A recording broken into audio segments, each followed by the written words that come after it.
Oke, teman-teman, untuk agenda pertemuan kita pada pagi sampai siang hari ini, nanti agendanya adalah kita akan membahas mengenai struktur organisasi, organik tata kerja di Direktorat Jenderal Pajak. Untuk pertemuan kita pada pagi hari ini, pada pertemuan kita pada pertemuan yang ke-11 ini, kita akan mengulik tentang struktur organisasi di kantor pusat DJP. Dan saya yakin pasti untuk DJP kalian tidak asing dan pastinya tahu lah.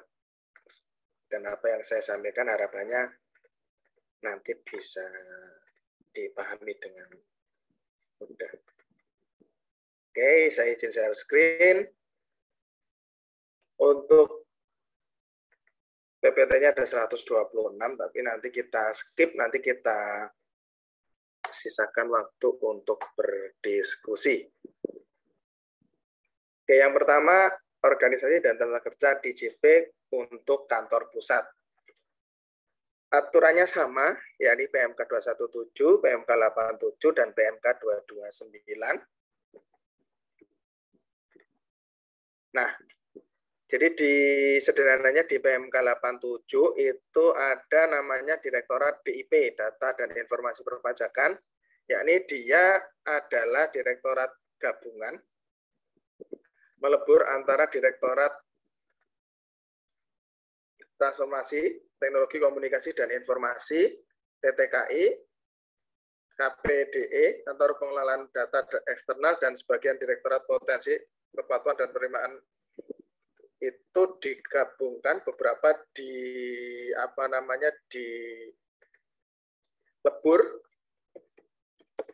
menjadi Direktorat Data dan Informasi Perpajakan, Direktorat DIP. Nah, yang kedua adalah pembentukan Direktorat Teknologi dan Informasi Komunikasi atau TIK. Ini melebur Direktorat TTKI dan Direktorat Teknologi Informasi Perpajakan. Jadi intinya struktur organisasi itu dinamis. Jadi jika suatu saat menyesuaikan dengan kondisi yang ada, jika suatu saat perlu dihapus, perlu dilebur, perlu diganti nama. Termasuk ini ada perubahan nomenklatur dan fungsi pada beberapa unit eselon 3. Seperti yang sama-sama kita ketahui, DJP ini adalah unit yang paling besar di Kementerian Keuangan, sehingga SDM-nya paling banyak, struktur organisasinya paling besar, sehingga kita tidak harus menghafalkan, kita cukup tahu bahwa ini ada di sini, ini ada di sini. Kurang lebih dari namanya kita akan tahu fungsinya seperti ini. Sederhananya, fungsi dari atau struktur organisasi DJP itu hanya seperti ini. Sekretariat, direktorat, kantor wilayah, dan UPT. Sebenarnya seperti ini. Di situ ada namanya tenaga pengkaji. Sebenarnya tenaga pengkaji itu kemarin waktu di Perben itu juga ada, tapi saya terlepas atau terlupa untuk menyampaikan. Tenaga pengkaji itu mirip jabatan yang mirip mirip staf ahli. Mirip ya. Kenapa saya bilang mirip? Ya, dia tugasnya ya dia memberikan kajian. Dia memberikan kajian, terus dia jabatan setara eselon 2. Jadi dia tugasnya mirip staf ahli, membuat analisis, membuat kajian yang nanti disampaikan kepada Pak Dirjen. Dia jabatan mirip setara eselon 2. Terus selain Kanwil di bawahnya ada KPP, ada KP2KP. Dulu ada KP2KP, sekarang sudah nggak ada. Yang paling kanan sendiri adalah unit pelaksana teknis. Besok pada pertemuan berikutnya akan kita bahas. Kalau struktur lengkapnya seperti ini, sangat besar ya. Ada sekretariat, sekretariatnya aja ada 6. TP-nya, tenaga pengajinya ada 4 TP. Direktoratnya ada berapa nih? 1, 2, 3, 4, 5, 6, 7, 8, 9, 10, 11, 12, 13, 14. Ada 14 direktorat.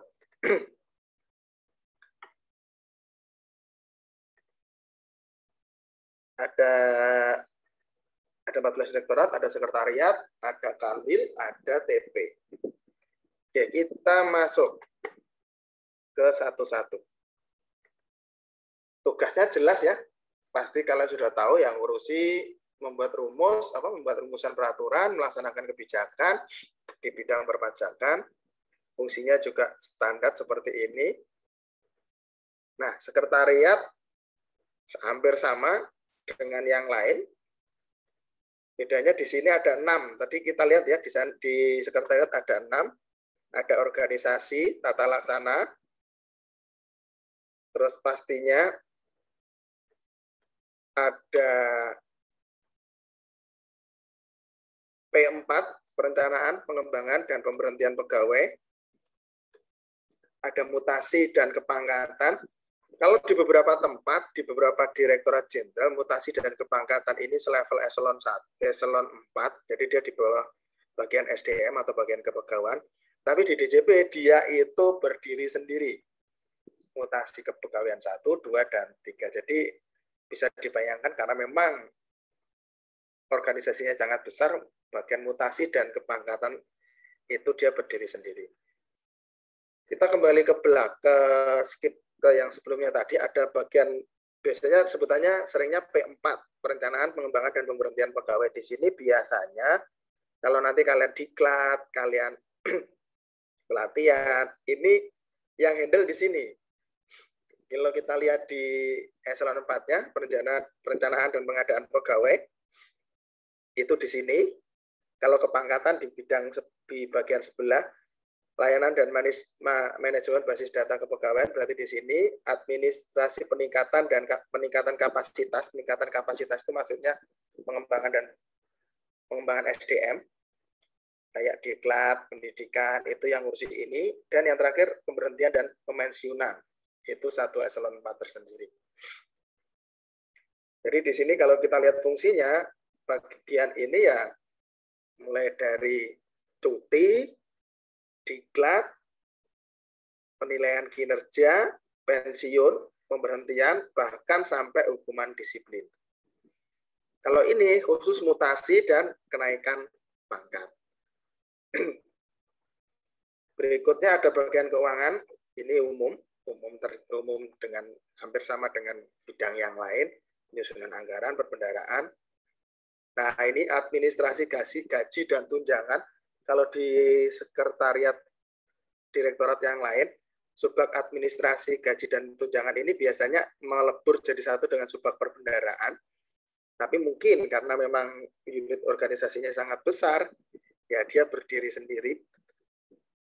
Bagian perlengkapan, nah ini sampai pengadaannya itu ada 1, 2, dan 3. Artinya ya DJP dengan begitu besarnya organisasi, bagian pengadaannya aja sampai 3 subbagian. Bagian umum, nah ini TU sendiri, ada TU pimpinan sendiri, protokol perjalanan dinas, sarana prasarana, dan urusan dalam. Biasanya subbag TU pimpinan, dan subbag urusan dalam ini kalau di kementerian yang lain, di direktorat jenderal yang lain, biasanya melebur jadi satu. Nah, kita masuk ke direktorat teknis. Ada namanya Direktorat Peraturan Perpajakan 1. Dia tugasnya penyiapan rumusan, pelaksanaan kebijakan. Nah, ini ada yang dicoret, artinya berarti ini sudah tidak, awalnya ini di 217 sampai BPHTB, tapi di PMK 87 ini dicoret. Artinya ya berarti itu bukan merupakan bidang tugas atau fungsi dari Direktorat Peraturan Perpajakan 1. Nih, ada namanya Subdirektorat Peraturan Ketentuan KUP dan Penagihan Pajak dengan surat paksa berarti peraturan-peraturan yang kaitannya dengan KUP, dengan penagihan, itu di Direktorat Peraturan Perpajakan 1, Subdir Peraturan KUP dan Penagihan Pajak. Yang kedua, Peraturan Pajak Pertambahan Nilai Industri, PPN Industri. Ini ya berarti dari namanya sudah jelas ya, pokoknya urusannya dengan PPN Industri ya di sini. Bahkan di sini ada seksi 1, 2, dan 3. Subdirektorat yang ketiga ada peraturan pajak, PPN perdagangan jasa, dan pajak tidak langsung lainnya. Ini ada PPN perdagangan 1, PPN perdagangan 2, PPN jasa, dan peraturan pajak tidak langsung lainnya. Jadi dari nama-namanya kalian nanti akan bisa melihat, oh ini tugasnya ini, fungsinya ini. Subdit peraturan PBB. Ini kalau coba lihat di note yang bawah, itu di PMK sebelumnya itu subdit PBB dan BPHTB. Kalau sekarang namanya subdit PBB.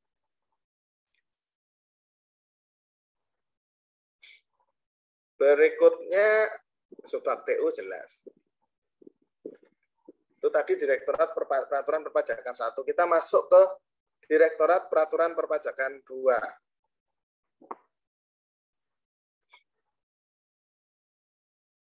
Di sini ada tugasnya merumuskan serta melaksanakan kebijakan dan standarisasi teknis di bidang peraturan terkait pajak penghasilan, advokasi, pemberian bimbingan, dan pelaksanaan advokasi dan harmonisasi peraturan perpajakan. Kalau secara tugas di sini ada tanda petiknya atau tanda bintangnya, sama. Kalau seperti kalau kemarin kita membicarakan biro di sekjen itu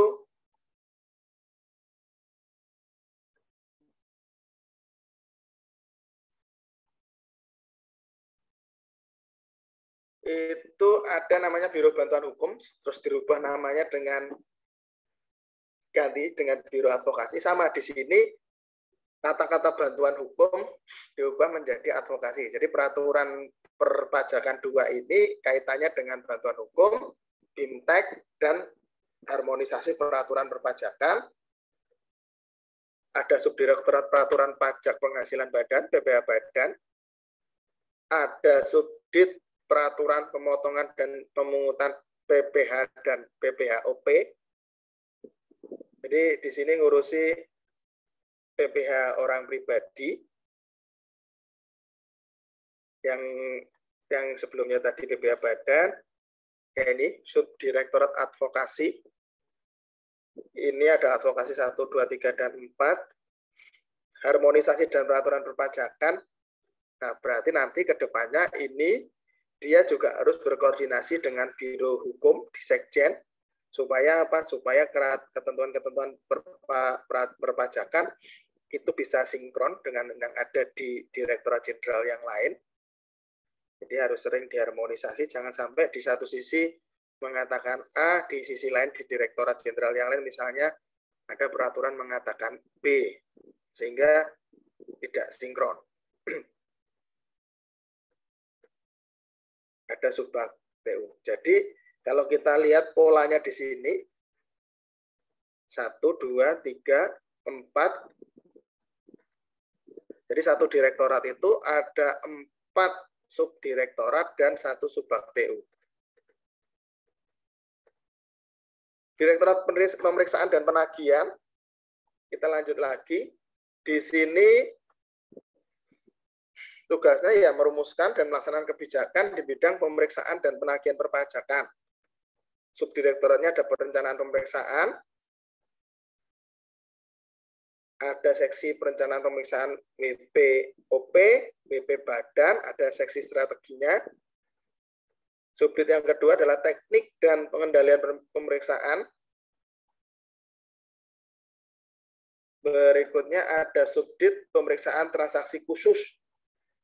Nah, di sini ada seksi transfer pricing dan transaksi khusus lainnya. Jadi kalau itu kaitannya dengan transaksi-transaksi keuangan, transfer pricing atau transaksi khusus lainnya, yang handle bukan subdit tadi, perencanaan pemeriksaan, tapi dia di pemeriksaan transaksi khusus. Berikutnya subdit kerjasama dan dukungan pemeriksaan. Dan yang terakhir ada subdit penagihan dan subbak TU.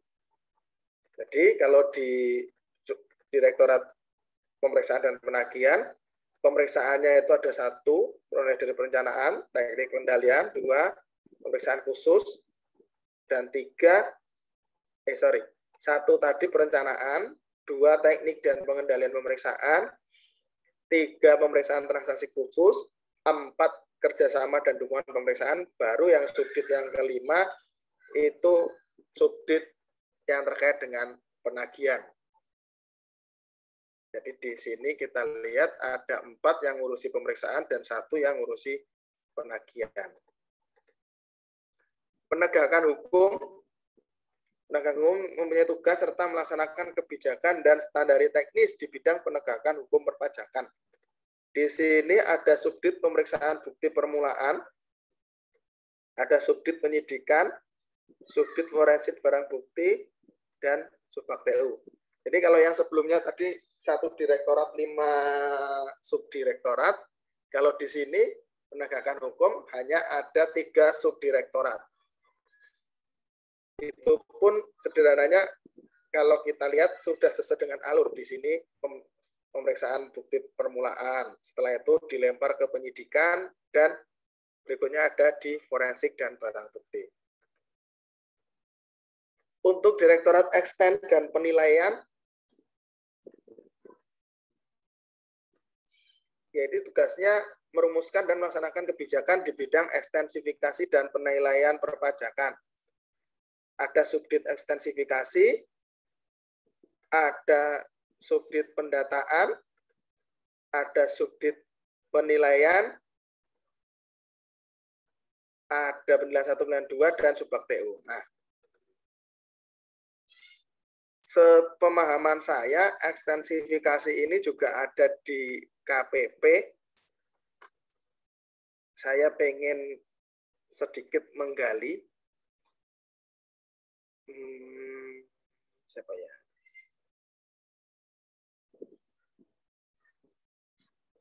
Mbak Erlinda.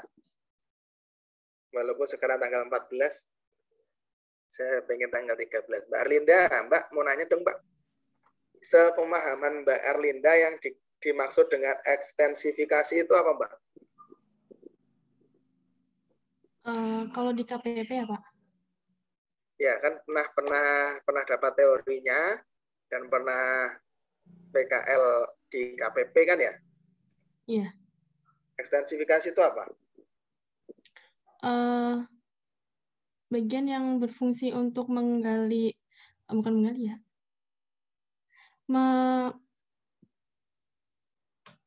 mengadakan penyuluhan, terus menggali potensi juga sih Pak, menggali potensi pajak, terus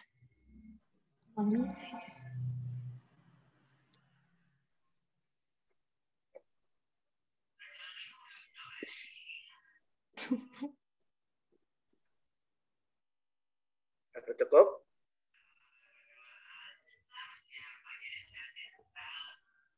Ada komentar lagi, Mbak Erlinda?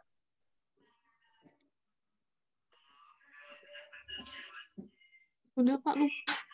Lupa. Karena ini ya, habis PKL, habis susun laporan, ya wajar lupa. Mbak Faizatul Imanda, coba Mbak. Yang dimaksud dengan ekstensifikasi itu kalau menurut bahasanya dari Mbak Faiz, apa Mbak?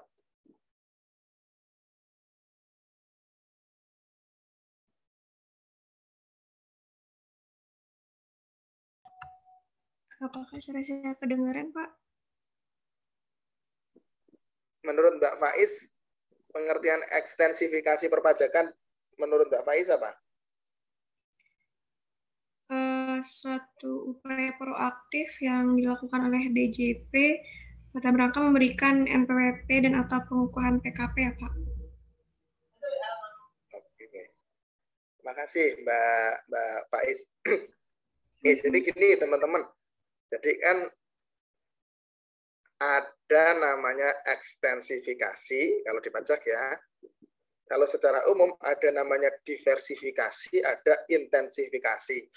Jadi kalau intensif ya berarti sederhananya orang yang sudah ketangkep itu artinya orang yang sudah mau membayar yang sudah mau membuat NPWP ya. Dia ketangkep itu potensinya kita gali terus. Itu intensifikasi. Kalau ekstensifikasi ya berarti kita perluas data pajaknya, kita perluas orang yang mau untuk kita daftarkan menjadi wajib pajak. Sederhananya seperti itu. Jadi kalau dulu mungkin waktu kalian kecil pernah dapat ini nggak ya? Dulu itu zaman saya itu intensifikasi dan ekstensifikasi itu di pertanian.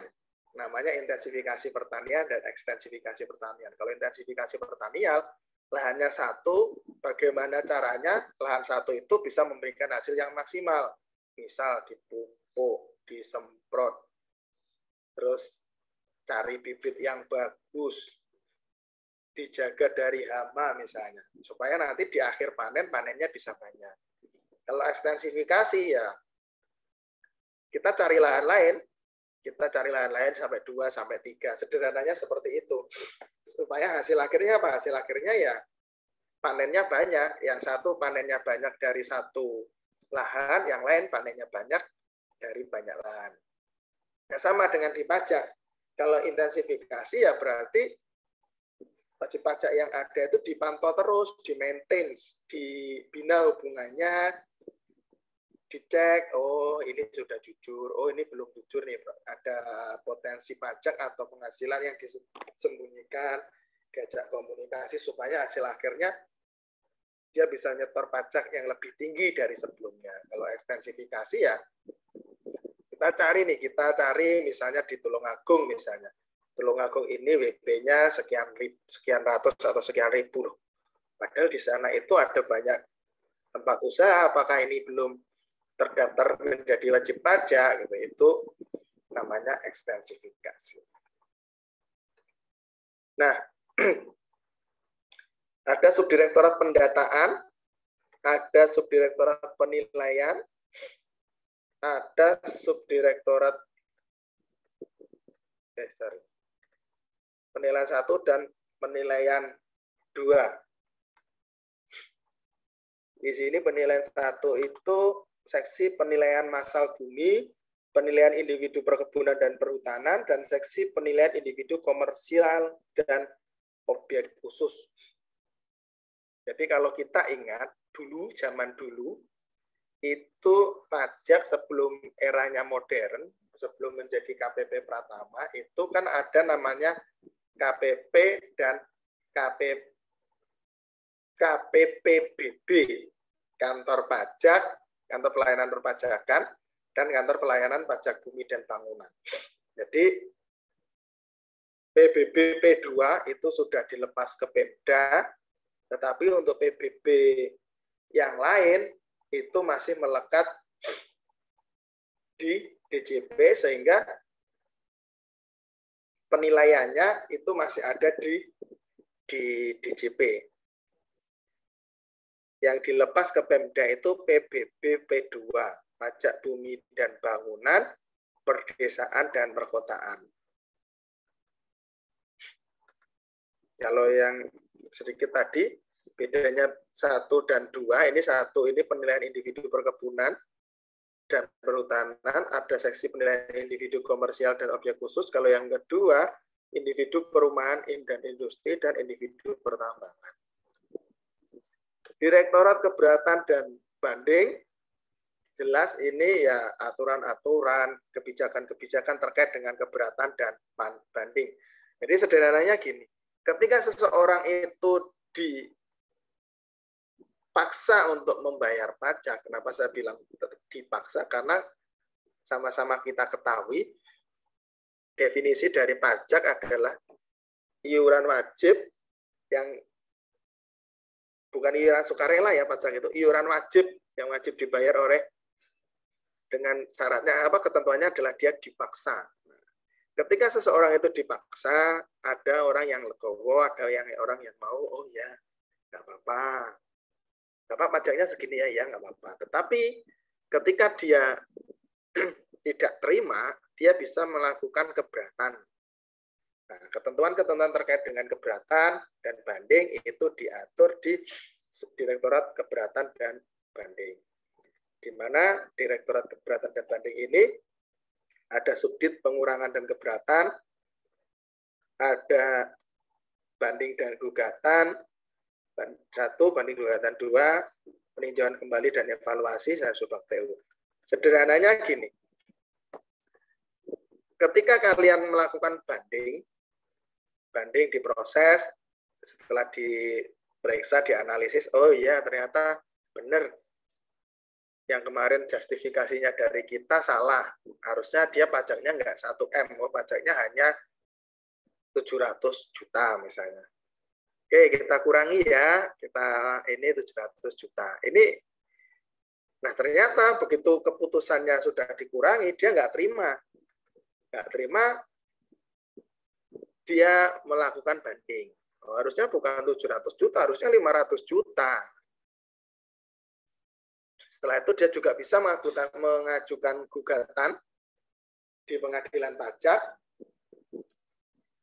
dan nanti kalau misalnya ini ada namanya peninjauan kembali. Sama ya, kayak mirip dengan struktur di pengadilan kita.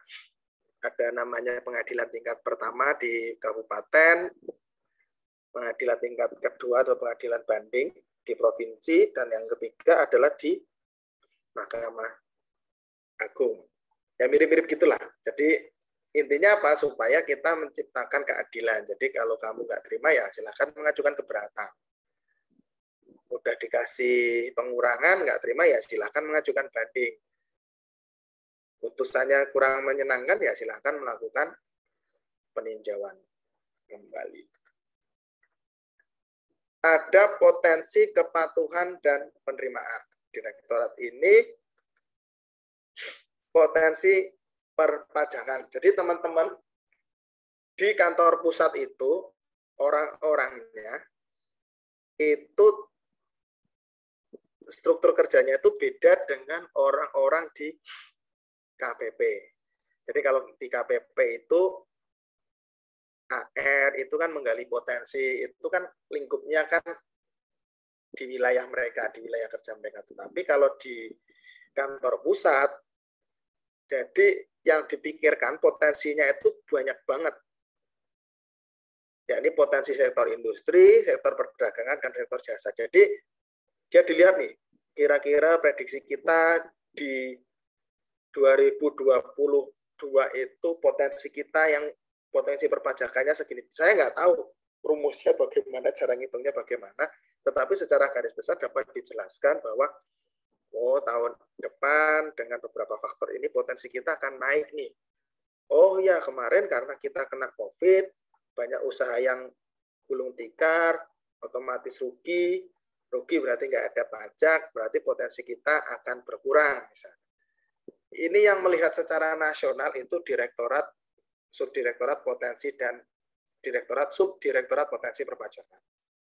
Nah, ini juga ada namanya subdirektorat dampak kebijakan.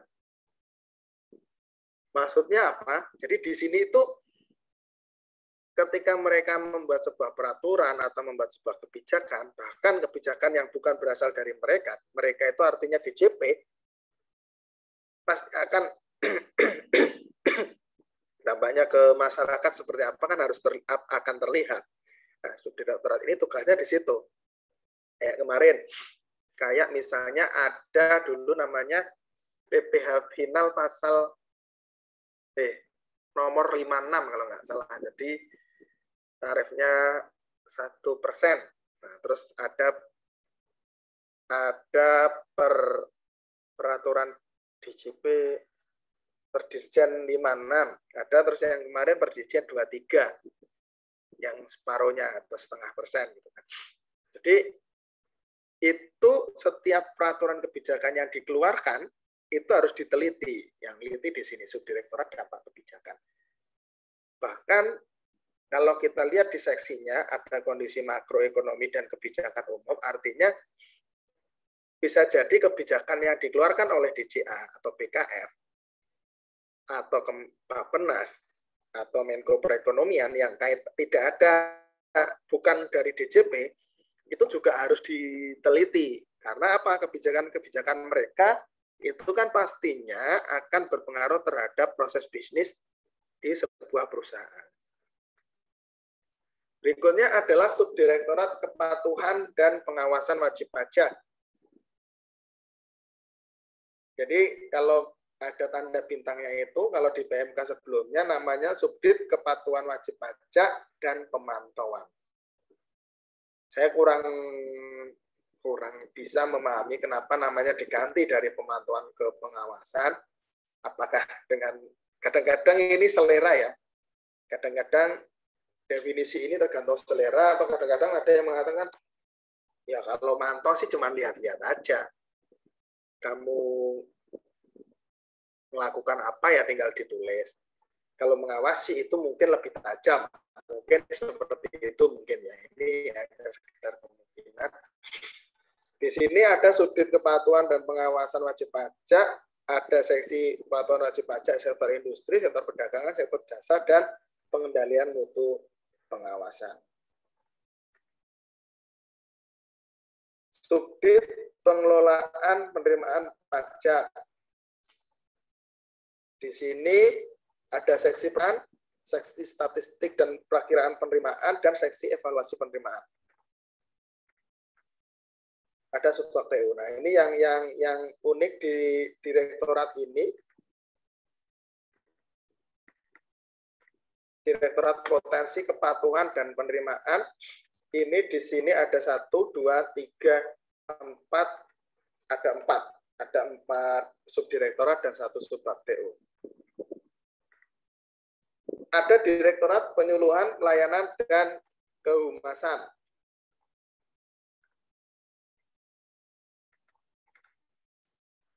Dari namanya kita bisa melihat bahwa tugasnya ya kaitannya dengan masyarakat. Kaitannya dengan masyarakat bukan untuk memeriksa, bukan untuk menggali potensi, tetapi mereka melakukan penyuluhan.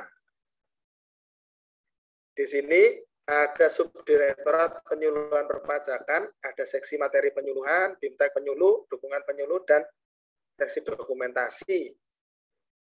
Serta yang terakhir ini nggak terlihat sebentar. Ada seksi dokumentasi dan perpustakaan. Jadi di sini kemarin per tanggal 6 April kalau nggak salah itu sudah dilantik sekian banyak pegawai yang ditugaskan sebagai jabatan fungsional penyuluh. Artinya DJP itu mau sedikit melakukan perubahan sudut pandang ya. Jadi kalau yang dulu kan edukasinya yang mungkin kurang. Jadi bahwa nah sekarang dengan dalam tanda kutip banyaknya masyarakat pintar, berarti edukasi terkait dengan perpajakannya harus digalakkan. Makanya diangkatlah sekian ribu jabatan fungsional penyuluh perpajakan. Jadi bagaimana agar supaya Indonesia banyak orang-orang kaya, banyak masyarakat yang mampu, bagaimana supaya memberikan kesadaran kepada mereka, yuk mereka membayar pajak. Kenapa? Karena pajak merupakan sumber utama penerimaan negara, karena dengan pajak dapat membiayai seluruh pengeluaran negara, utamanya untuk pembangunan, dan mereka bisa seperti itu, bisa mendapatkan penghasilan yang tinggi, itu juga salah satunya adalah dengan menikmati fasilitas pembangunan yang harus dibiayai dengan pajak. Jadi sekarang eranya di sudut pandangnya dirubah bahwa DJP sudah melakukan pendekatan edukasi dengan adanya pengangkatan jabatan fungsional penyuluh perpajakan. Di sini ada subdit pelayanan perpajakan, yakni pelayanan pengaduan, dukungan pelayanan dan konsultasi, peningkatan mutu pelayanan, dan tax knowledge research. Berikutnya ada humas. Humas ini ada hubungan internal, hubungan eksternal, pengelolaan berita, dan pengelolaan situs. Jadi kalau di DJP itu humasnya itu kalau menurut saya sih bagus banget. Jadi bagaimana sekarang menggunakan media-media komunikasi, media sosial untuk memberikan edukasi kepada masyarakat tentang pentingnya pajak. Dan kalau nggak salah hari ini tanggal 14 Juli adalah hari pajak. Kalau biasanya dulu di waktu saya di Malang itu ada hari pajak, itu kita diundang ke Kanwil DJP untuk upacara, jalan sehat, harus lomba-lomba, door prize, dan lain sebagainya lah. Jadi mirip dengan hari uang di tanggal 30 Oktober, mirip hari uang. Jadi hari pajak itu biasanya diperingati dengan meriah, tujuannya dengan jalan sehat, dengan agenda itu bahwa masyarakat itu tahu, oh bahwa pajak ada KPP, ada Kanwil. Jadi intinya untuk show off lah, untuk menunjukkan bahwa oh ada DJP atau di sini. Ada Subdirektorat Kerjasama dan Kemitraan, kerjasamanya ada dalam negeri, luar negeri, dan kemitraan dengan wajib pajak. Ada Subpap PU. Nah ini tadi yang sempat saya sebutkan di depan, ada Direktorat Data dan Informasi Perpajakan. Tugasnya ya merumuskan, melaksanakan kebijakan dan standarisasi teknis di bidang data dan informasi perpajakan. Kalau kita lihat tanda bintangnya itu adalah direktorat baru. Nah sekarang ini dalam sering berbagai kesempatan, Bu Sri Mulyani itu selalu mengatakan data itu adalah apa ya namanya, harta yang sangat berguna. Jadi dengan data yang ada, bagaimana kita bisa memanfaatkan data tersebut untuk kita mendapatkan sesuatu dari situ. Kita tidur dengan beralaskan banyak data. Makanya sekarang di Kementerian Keuangan, kalau kemarin kita lihat, kalau kalian sempat lihat, ada namanya ISRBTK, ada data analitik, ada istilah data driven policy, kebijakan yang berbasiskan data. Jadi makanya dengan adanya seperti itu di pajak ini ada sebuah direktorat baru namanya Data dan Informasi Perpajakan. Supaya apa? Supaya kebijakan-kebijakan yang diambil di DJP itu berdasarkan dengan data dan juga bisa berdasarkan dengan, sehingga hasilnya nanti bisa maksimal dalam rangka melaksanakan tugas dan fungsi DJP itu sendiri. Sederhananya gini, di kampung kalian misalnya orangnya tinggal di rumah, terus ada sebuah penyakit satu orang, misalnya dari satu data ada orang yang sakit, misalnya kebijakannya kampungnya di lockdown, misalnya seperti itu. Nah itu harus dicek itu. Kebijakannya apakah harus melockdown kampung, atau yang sakit itu dibawa ke rumah sakit untuk diobatkan. Misalnya seperti itu. Jadi data yang ada itu harusnya dimanfaatkan dengan baik untuk dapat menghasilkan sebuah kebijakan. Contohnya gini, saya di subbagian perencanaan dan keuangan. Sebelum saya, ya begitu awal tahun ya data hilang. Nah, kemarin begitu saya masuk, saya coba membuat basis data penyusunan anggaran mulai dari 2019, 2020 saya kumpulkan, saya mapping, saya atur sedemikian rupa sehingga ketika nanti 22 kita nyusun anggaran, kita tahu anggaran ini nggak usah terlalu besar. Kenapa kamu bilang nggak usah terlalu besar? Ya karena trennya dari 2019, 2020 itu nggak pernah habis segini ya. Jangan dipasang segini.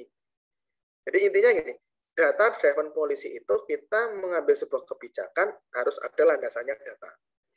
Datanya seberapa? Datanya seperti apa?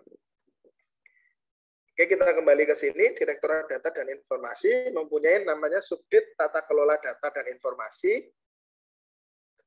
Subdit Pengelolaan Data Internal, Eksternal, Analisis Data, ini resiko kepatuhan wajib pajak dan sains data, dan Subaktel. Jadi di sini bisa jadi orang-orangnya itu dalam tanda kutip setiap hari itu ngadep laptop, menganalisis data, oh kepatuhan wajib pajaknya sebesar ini, oh kenapa kok di kanwil ini kok kepatuhannya tinggi, kanwil ini kok nggak tinggi, kenapa? Apakah kita cek ke ini bagaimana struktur masyarakatnya, bagaimana apa yang sudah dilakukan, berapa kali oh ternyata kanwil ini kepatuhannya tinggi karena misalnya kanwil ini rajin sosialisasi, pendekatannya bagus, oh HR-nya dalam tanda kutip communication skill-nya bagus dan lain sebagainya. Oh kenapa kanwil ini? Oh kanwil ini nggak pernah sosialisasi. Oh ini HR-nya caranya komunikasi nggak bagus. Oh berarti kalau ini berarti misalnya HR-nya harus dibekali dengan kompetensi communication skill. Oh ini kanwil ini harus menjalankan jadi apa namanya rutin penyuluhan tiap berapa minggu sekali pendekatannya misalnya. Jadi orang-orang di subdirektorat ini ya tiap hari ngulik-ngulik atau mengutak-atik angka untuk nanti hasilnya disampaikan kepada pimpinan.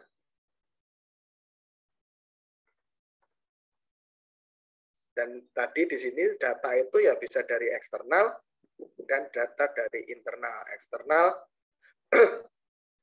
misalnya kita kerjasama dengan Bank Indonesia, dengan bank, dengan Pelindo, dengan manapun lah untuk kita bekerja sama pertukaran data. Kalau internal ya dengan DJP dengan BC, DJP dengan DJA, dan lain sebagainya.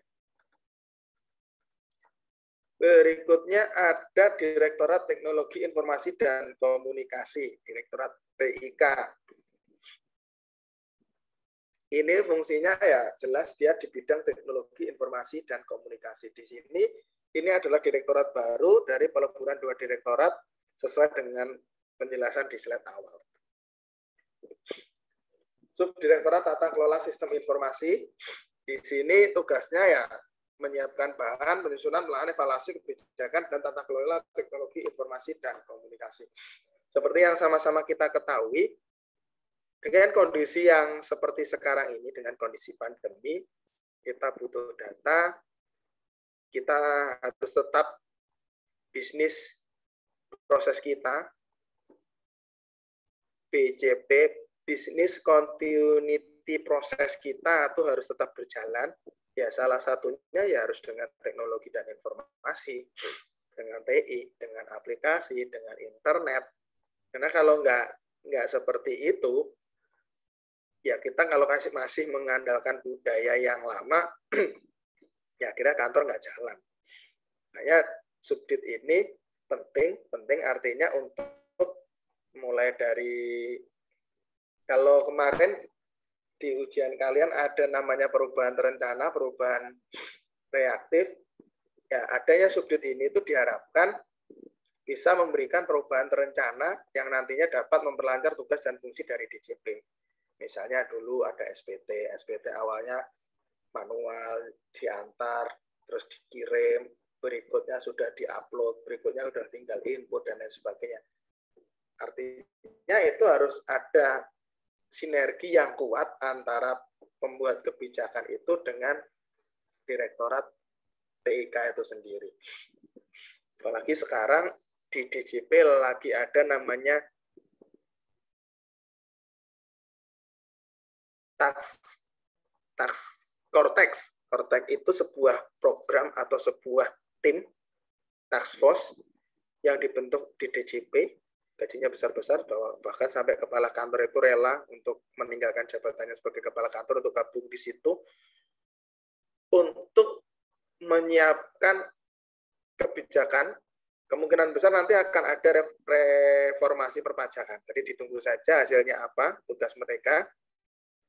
Kayaknya sih akan ada namanya revolusi perpajakan nanti. Bisa jadi nanti direktorat-direktorat yang kita pelajari ini sudah nggak ada. Karena sekarang mereka lagi nggodok semuanya. Jadi orang-orang terbaik dari seluruh Indonesia dikumpulkan jadi satu untuk membuat namanya Cortex. Core itu kan inti, teks itu perpajakan, ya, untuk menggodok peraturan-peraturan atau bentuk DJP ke depannya itu nanti mau seperti apa.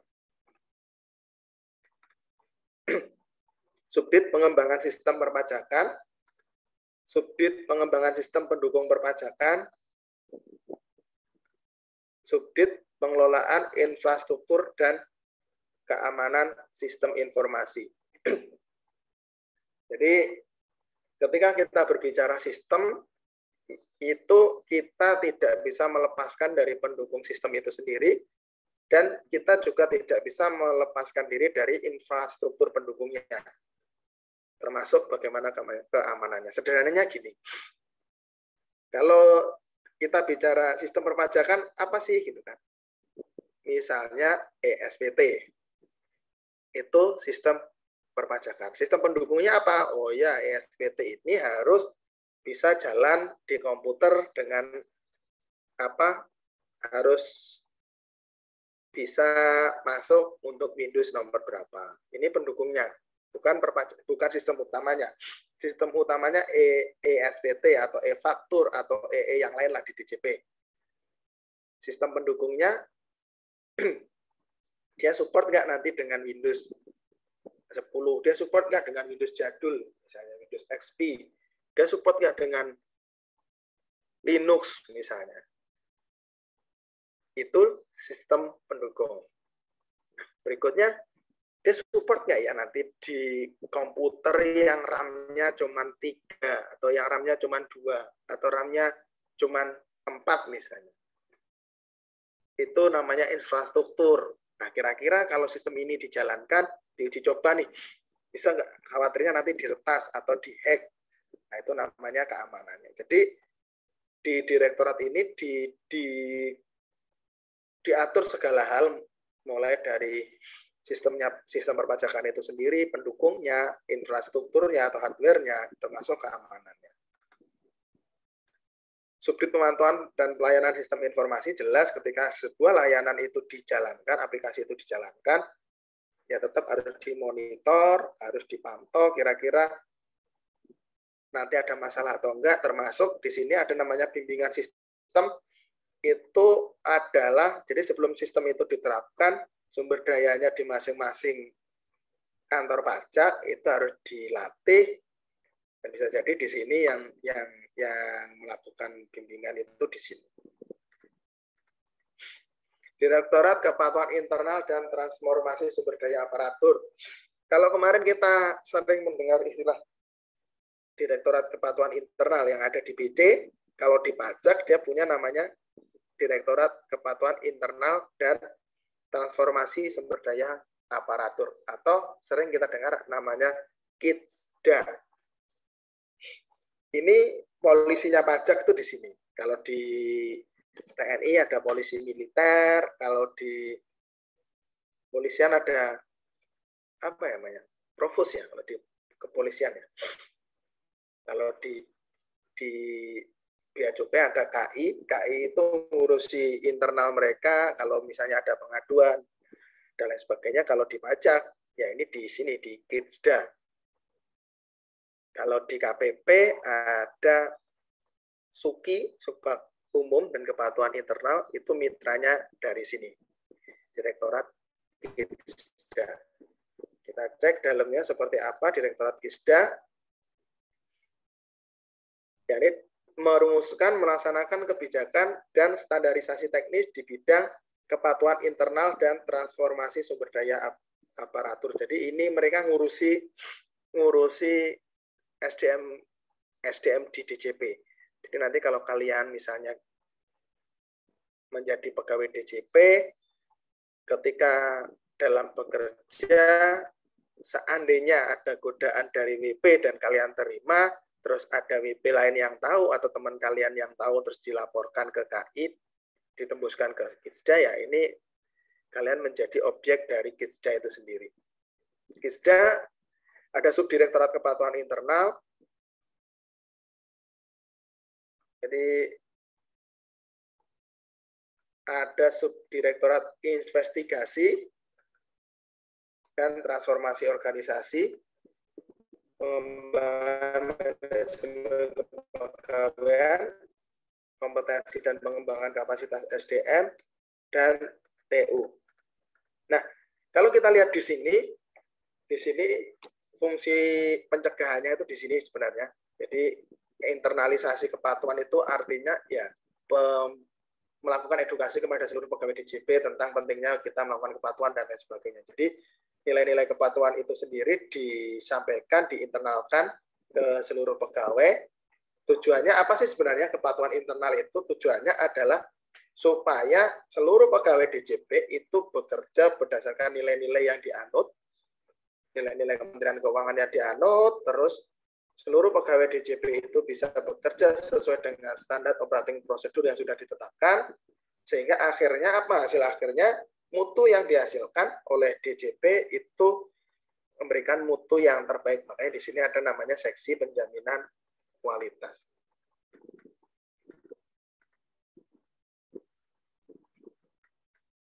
Nah, kalau kita lihat di sini, Subdit kompetensi dan pengembangan kapasitas pegawai, bisa jadi nanti Subdit ini dalam pelaksanaan tugasnya, dia akan berkoordinasi dengan bagian P4 tadi. Jadi Subdit ini yang ngecek, ngetes kompetensi pegawai di sana, itu sudah sesuai belum antara standar jabatannya dengan kompetensi pegawai yang mendudukinya, kira-kira ada gap kompetensi atau enggak, kira-kira perlu pengembangan seperti apa. Nah, nanti dia akan berkoordinasi dengan bagian perencanaan dan pengembangan pegawai di sekretariat Dirjen untuk, oh ini nggak bisa nih, ini harus diklat nih, karena kompetensi teknis, oh nggak bisa, ini harus dimutasi, ini udah terlalu lama misalnya.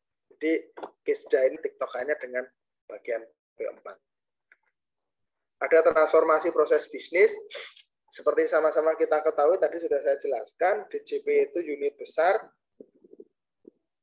Jadi direktorat inilah yang ngecek, yang melihat, oh kira-kira kita harus bertransformasi deh, kita harus melakukan perubahan di sini deh, kita harus menyesuaikan diri deh.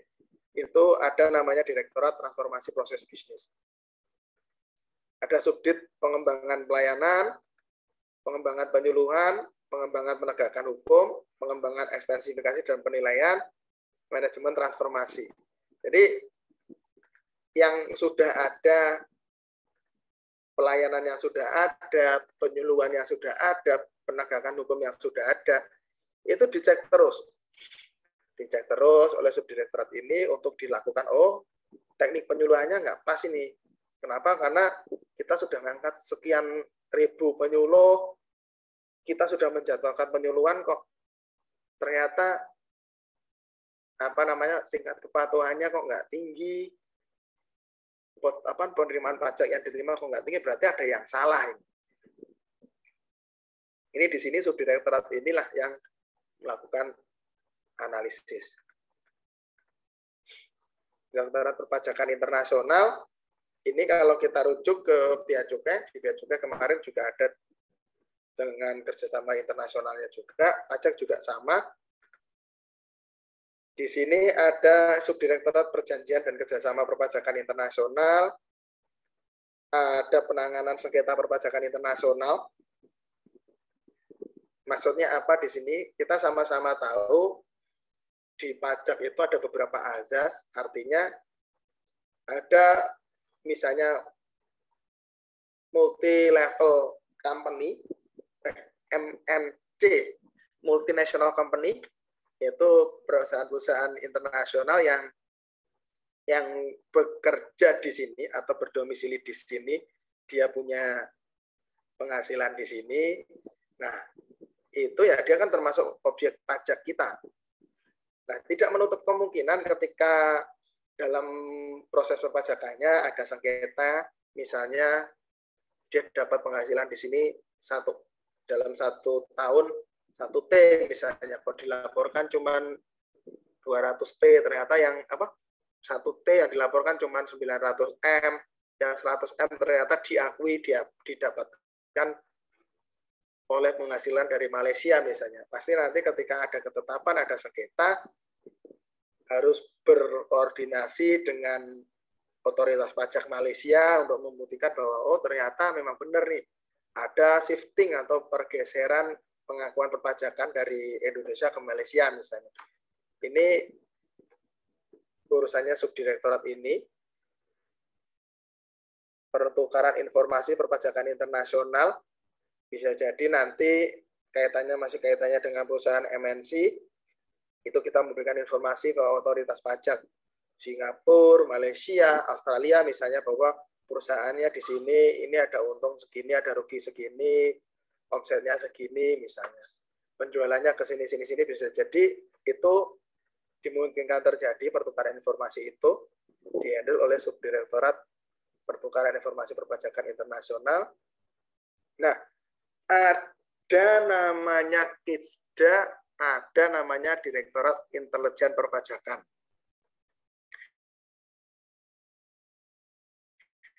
Bedanya apa gitu ya? Jadi kalau KISDA itu kaitannya dengan SDM-nya pajak. Kalau intelijen perpajakan ini ya dia urusannya dengan segala hal, termasuk dengan WP, dengan yang lain, jadi namanya intelijen. Ini ada subdit intelijen strategis, ada subdit intelijen penggalian potensi, ada subdit intelijen penegakan hukum, operasi intelijen. Jadi kalau kaitannya dengan kaitannya dengan pegawai pajak yang memantau mengawasi itu KISDA. Kalau untuk WP ini yang mengawasi misalnya ada hal-hal yang pemeriksaan atau penggalian informasi yang tidak terlihat, bisa jadi yang turun tangan adalah Direktorat Intelijen ini. Nah, untuk Direktorat Intelijen sendiri itu adalah orang-orang pilihan yang ditugaskan atau sebelum diangkat di direktorat ini, dia harus lulus diklat di lembaga sandi negara, kalau nggak salah. Itu diklat intelijen di situ. Bisa jadi nanti dalam kesehariannya mungkin dia nggak seragaman, atau mungkin rambutnya gondrong, dan macam-macam lah. Jadi namanya juga intelijen, dan harusnya kita nggak tahu kalau dia intelijen. Karena kalau intelijen siapa yang aku loh intelijen, itu kan berarti kan aneh. Berarti ada yang salah dengan pendidikannya dia.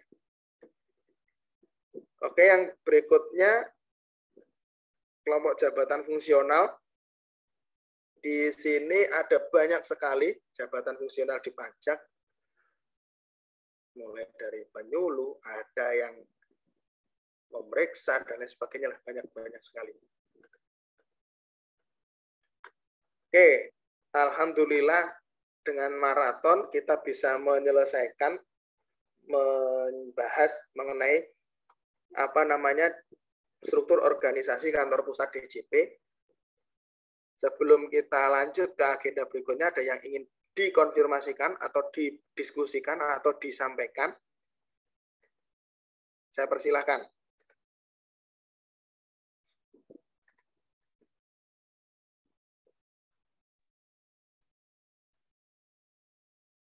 Ada yang mau dikomunikasikan?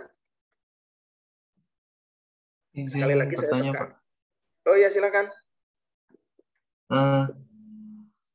Apa terkait yang Kidsda, Pak, dulu tuh waktu semester 1 itu pernah dapat dosen yang dari Kidsda. Itu benar apa kalau di Kidsda itu kayak orang-orang yang di pegawai di Kidsda itu kan berarti kan kurang lebih kan kayak intel yang buat di dalam pajaknya. Jadi dia kayak ngikutin pegawai yang tadi Bapak bilang dijadiin objek, kayak ngikutin kesehariannya gitu. Dia kayak aktivitasnya pagi ngapain, siang ngapain, terus yang dia suka ngapain. Nah itu berarti orang pegawai Kidsda itu kayak identitasnya itu berarti nggak diketahui gitu, Pak. Sama apakah orang pegawai Kidsda itu berarti kan harus megang dua jabatan gitu, Pak. Kayak jabatan di kantor yang misal ada objek yang pegawai yang tadi dicurigain sama jabatan dia di Kidsda sendiri. Mungkin itu aja, Pak, yang saya ingin tahu. Masih, Pak. Oke, makasih Mas Rizal. Ini saya jelaskan sepanjang yang saya ketahui ya. Jadi kebetulan saya dulu di BDK Malang itu termasuk, saya masuk di Subbab Tata Usaha dan Kepatuhan Internal, dan kebetulan saya menjadi pelaksana kepatuhan internal ya, pelaksana KI. Jadi ya benar yang disampaikan oleh Mas Rizal tadi, terkait dengan administrasi, saya setiap periodik saya melakukan pengecekan administrasi. Oh ini dokumen ini kurang paraf, oh dokumen ini nggak ada tanda tangannya, oh nggak ada stempelnya dan lain sebagainya. Itu untuk administrasi. Nah untuk yang tadi disampaikan itu memang terjadi. Itu pasti diawali dari profiling. Jadi di periode tertentu kita melakukan profiling. Profiling itu kayak saya waktu itu memprofil nih di kantor saya di Balai Diklat itu yang kita mau profiling itu siapa? 1, 2, 3, 4, 5. 5 orang misalnya. 5 orang itu yang pertama si A. Si A itu kita harus tahu nih, si A ini rumahnya di mana. Rumahnya ada berapa? Mobilnya berapa? Terus suaminya kerja di mana?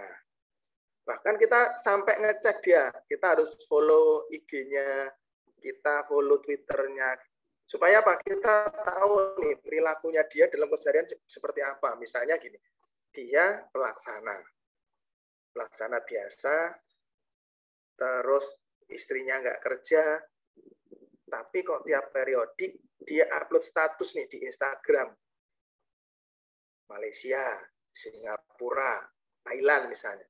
Dia kok jalan-jalan terus ini. Ini ngapain aja dia, gitu kan? Dia dapat penghasilan dari mana? Wong dia nggak punya perusahaan.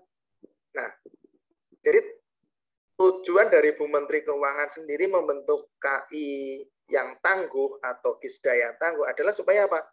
Supaya orang-orang yang seperti ini itu jangan sampai ditangkap KPK, tapi kita tangkap duluan. Atau kalaupun nanti ditangkap KPK, itu atas kerjasama dengan kita. Kalau kemarin kita pernah dengar IBI, pasti ketika memproses orang DJP, pasti kita kerjasama dengan IBI, kerjasama dengan KPK. Karena ketika itu sering ditangkap KPK misalnya, itu kan secara organisasi mengatakan, wah ini pengendalian intern di DJP lemah ini. Berarti ini yang ketahuan. Nah, jangan sampai ada mindset seperti itu di masyarakat. Bahkan saya pernah bercerita itu di Bandung, di Balai Diklat Cimahi itu ada pegawai yang sering nggak ada di kantor. Sering nggak ada di kantor, ya tugasnya KI, dia pasti ada pegang surat tugas, dia membuntuti, namanya surveillance itu kegiatannya, dia membuntuti pegawai itu dari dia keluar rumah, dia ditunggu, dia keluar rumah, dia kemana, dia tinggal di mana, dan sebagainya, kok di kantor nggak pernah ada. Itu sampai ada yang seperti itu. Ya tugasnya ya memang itu. Jadi intinya KI, kepatuhan internal, itu merupakan bagian dari manajemen, dalam hal ini adalah bagian dari DJP, bagian dari Menteri Keuangan, tujuannya adalah supaya ada perbaikan di manajemen itu. Jadi ya yang kalau yang diceritakan dosen kalian dari Kisda bahwa harus membuntuti dan sebagainya itu benar. Ini biasanya diawali profiling. Profiling itu bisa dari umumnya seringnya dari media sosial. Bahkan saya kemarin dulu sebelum saya menjadi KI saya nggak pernah punya Instagram. Tapi begitu ada KI kita harus melakukan profiling, mau nggak mau saya harus membuat Instagram dan saya follow itu semuanya. Saya follow itu orang-orang yang dalam tanda kutip akan saya profiling, saya follow supaya apa? Saya tahu nih, oh orang ini tanggal segini dia ke luar negeri, oh orang ini hobinya makan di restoran mewah. Dari situ kan kita akan lihat, oh enggak, dia dapat uang dari mana ini? Bukan kita kepo ya, tapi ini memang tugasnya. Bukan kita iri dengan kenikmatan yang dilakukan orang lain, bukan, ini tugasnya. Membuat laporan profiling pegawai. Bahkan ada sidak, misalnya sidak itu kan macam-macam. Sidak pakaian bisa, sidak tempat kerja bisa, macam-macam caranya. Ada observasi, ada surveillance, ada sidak, ada wawancara, dan lain sebagainya. Jadi cara-cara yang digunakan beraneka ragam. Bedanya kalau tadi intelijen itu untuk segala hal, kalau Kisda ya hanya untuk pegawai DJP itu sendiri. Jadi seperti itu Mas Rizal. Jadi bisa jadi memang ya benar, termasuk bagaimana cara berkomunikasi, bagaimana cara menggali informasi dengan rekan, wawancara. Kamu tahu nggak sih, kemarin si dia itu ke luar negeri misalnya. Oh iya dia cerita, dia habis dapat uang dari mana misalnya. Oh dia dapat dari warisan, oke berarti aman. Dari mana nggak tahu. Katanya kemarin dia habis ketemu WP, dapat ini.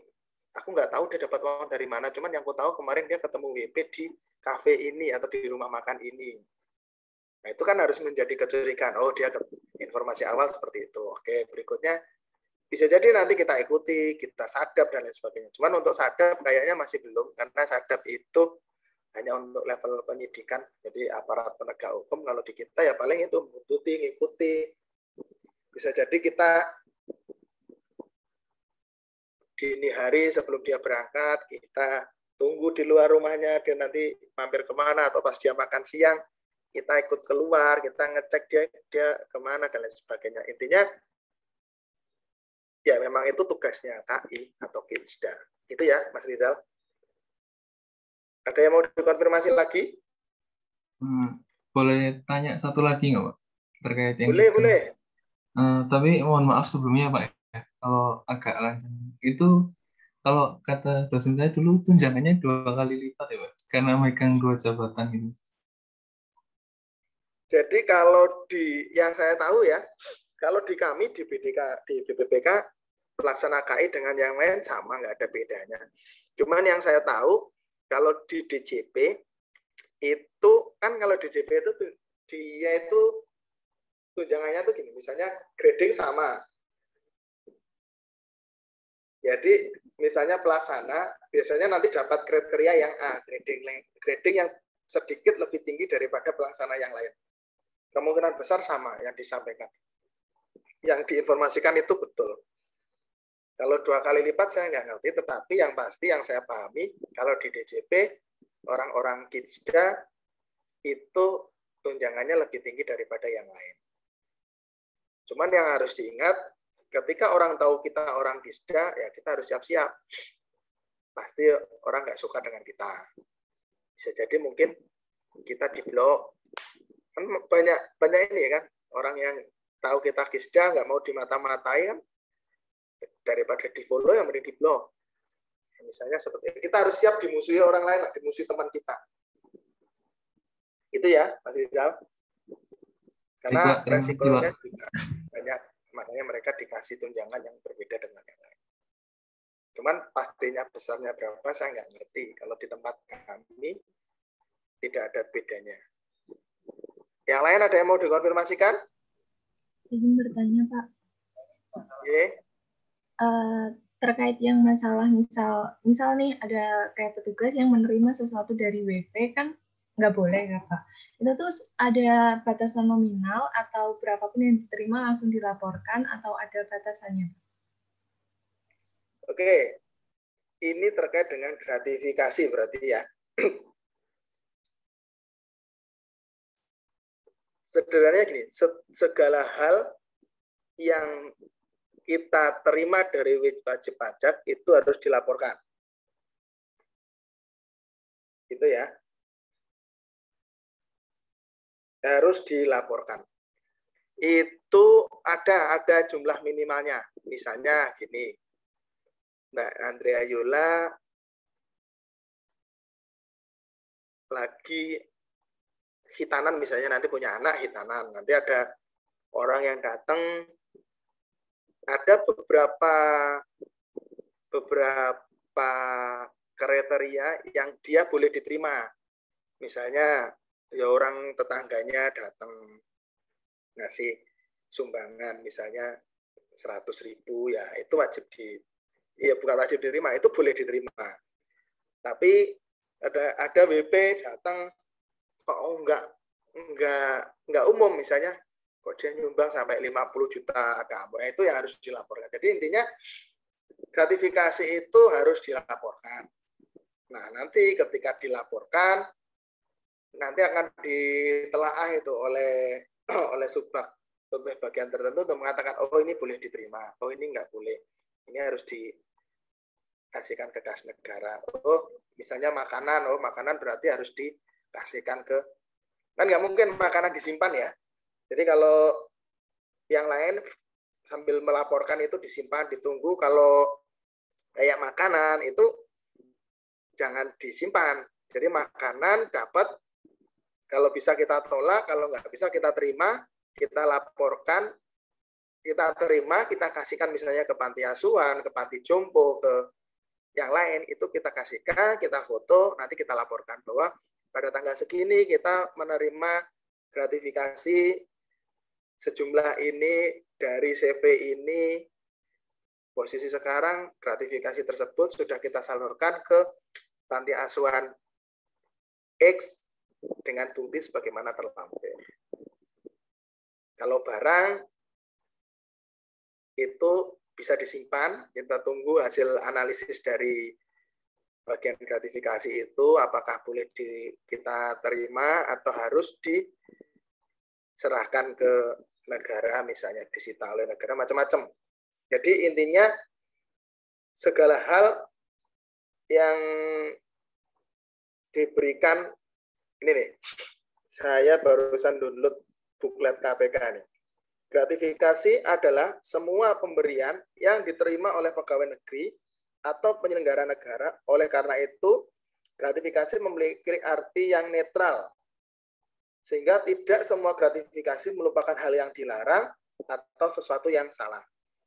Gratifikasi adalah pemberian dalam arti luas yang meliputi pemberian uang, barang, rabat atau diskon, komisi, pinjaman tanpa bunga, tiket perjalanan, fasilitas penginapan, perjalanan wisata, pengobatan cuma-cuma, dan fasilitas lainnya.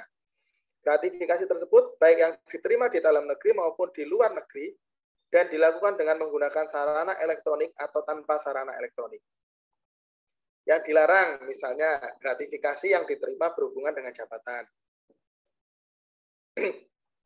Penerimaan tersebut dilarang oleh peraturan yang berlaku, bertentangan dengan kode etik, memiliki konflik kepentingan, atau merupakan penerimaan yang tidak patut atau tidak wajar.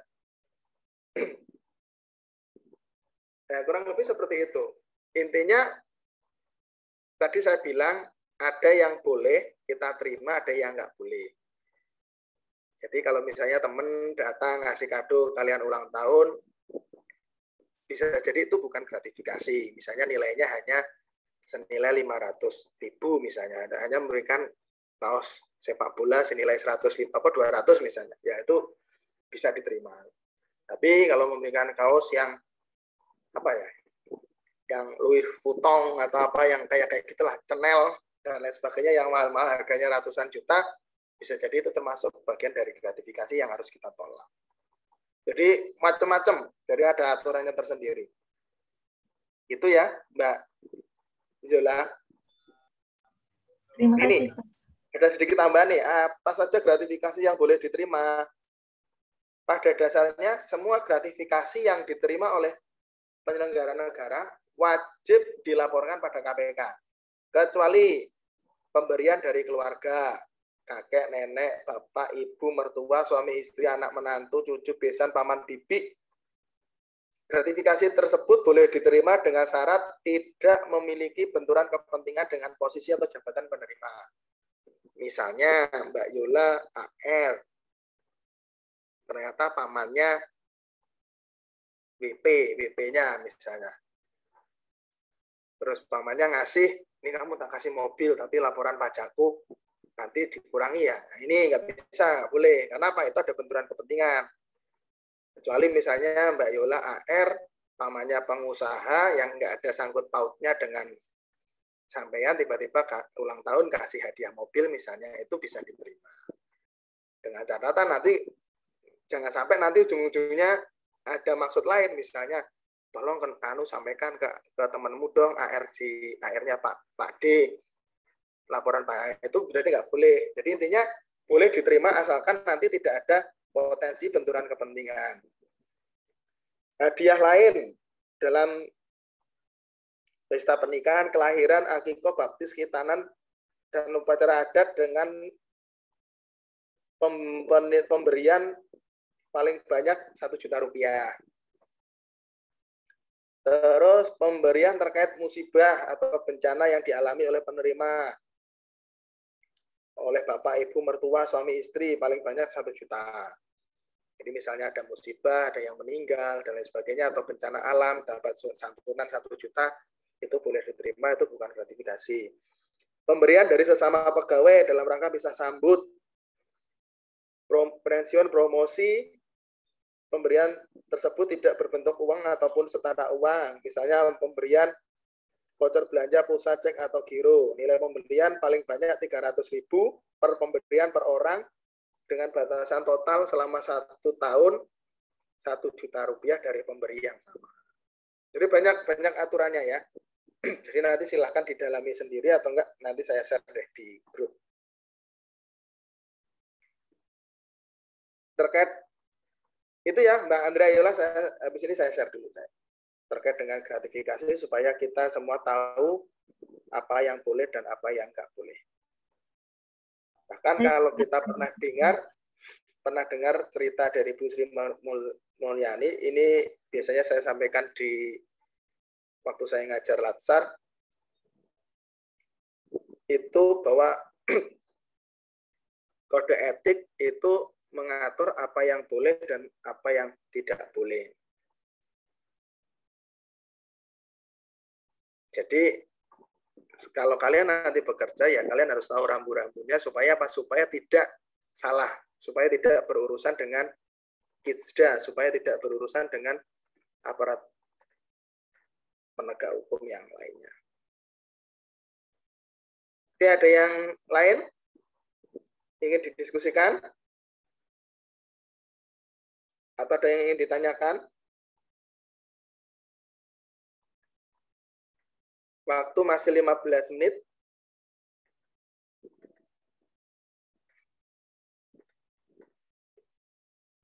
Sebenarnya tadi itu saya mau mengajak kita untuk diskusi. Ada saya pecah kelas, cuman waktu 15 menit kayaknya nggak masuk. Jadi diskusinya akan kita geser ke minggu depan saja. Oke, ada yang ingin ditanyakan? Segala hal yang terkait dengan DJP atau segala hal yang terkait dengan yang kemarin sudah kita pelajari.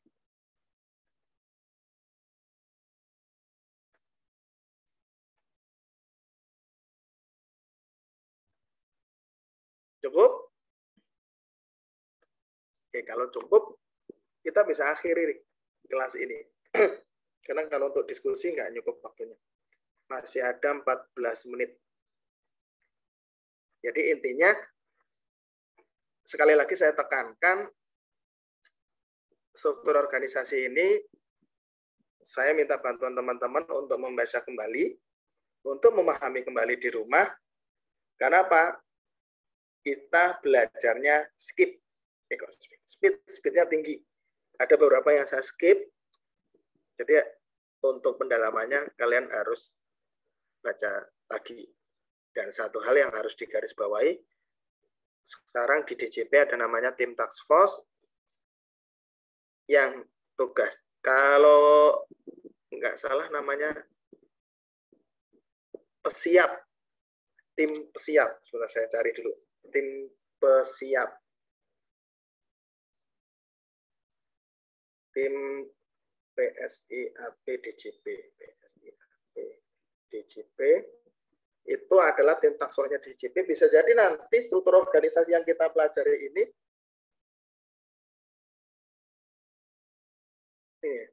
POPS program pembaruan sistem administrasi perpajakan.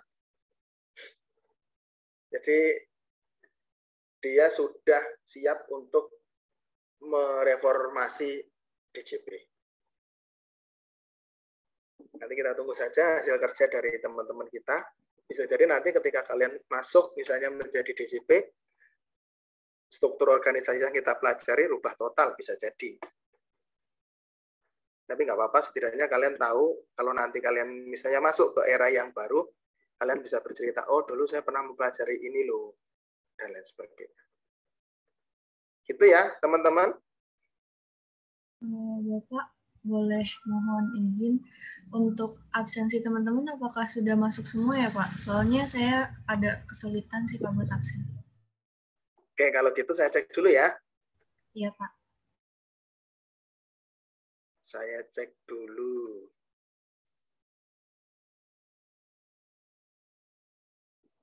Oke, sudah masuk 29. Saya izin kalau gitu untuk membetulkan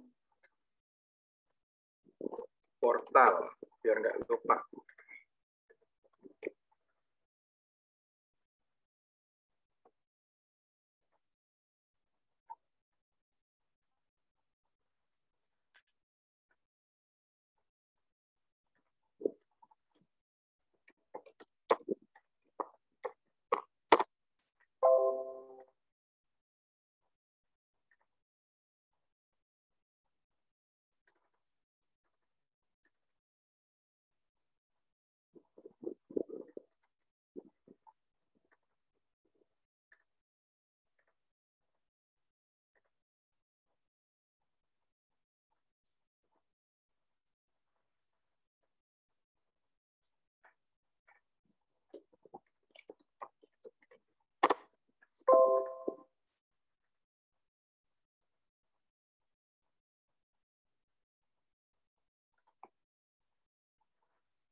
Sudah aman, Mbak Amel?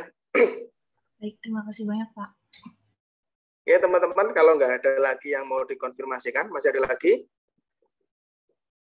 Kalau nggak ada, Mbak Amel bisa dipimpin untuk berdoa, Mbak? Bisa, Pak. Selamat siang, teman-teman. Selamat siang, Pak Yuyut. Sebelum mengakhiri PJJ pada pagi hari ini, marilah kita berdoa menurut agama dan kepercayaan masing-masing. Berdoa dapat dimulai.